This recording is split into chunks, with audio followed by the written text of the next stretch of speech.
I let my brother die, so my son could live. I killed my brother, not with a weapon, not with my own hands, but with a signature.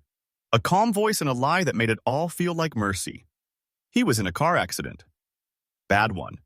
ICU, brain swelling, internal bleeding machines keeping him breathing. And for the first time in almost 10 years, I saw his name on my phone. Except it wasn't him calling. It was the hospital.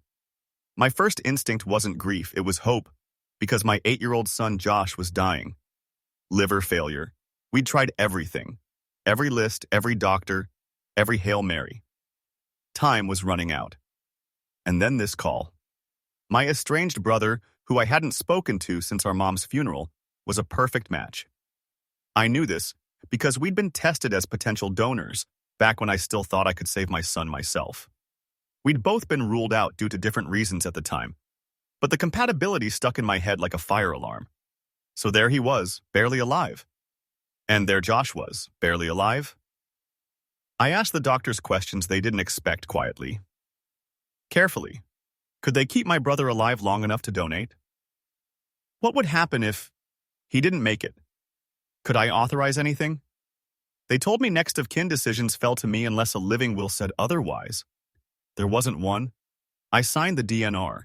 I told them he wouldn't have wanted to live like that he was full of anger, that he'd talked about dying young like some twisted badge of honor, that his brain function was minimal, that letting go would be peaceful.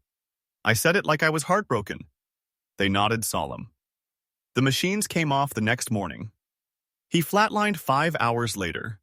Quiet. Peaceful.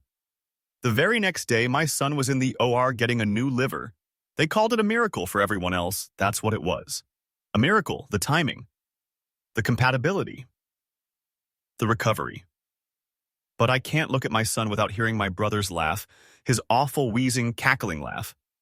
I hated him most of my life, but God, I hear that laugh in my head at 2 a.m. when the house is dead quiet. He wasn't a good man. He drank. He fought. He never apologized for the shit he did to me growing up, but he was my brother. And now he's dead because I wanted my family to survive instead of his memory. My wife doesn't know the full truth. She thinks the hospital couldn't save him, that I got the call too late, that I just did the paperwork. She cried for me, held me like I was the grieving sibling. But I was relieved. And now that relief is poison.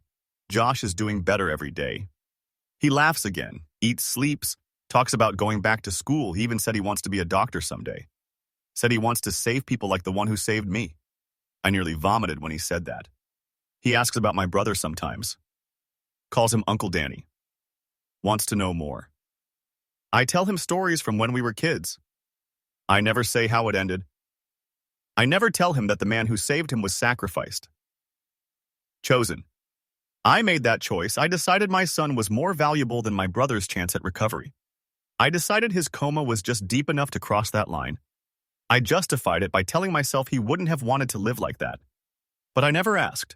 I never gave him a chance. And now I live with this unbearable contradiction. My son's laughter and my brother's silence. The joy of birthdays and the absence of a gravestone visit.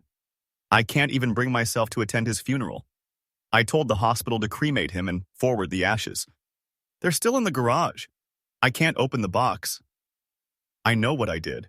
I know there are people who will call me a murderer. Maybe I am. Maybe I saved a child and damned myself.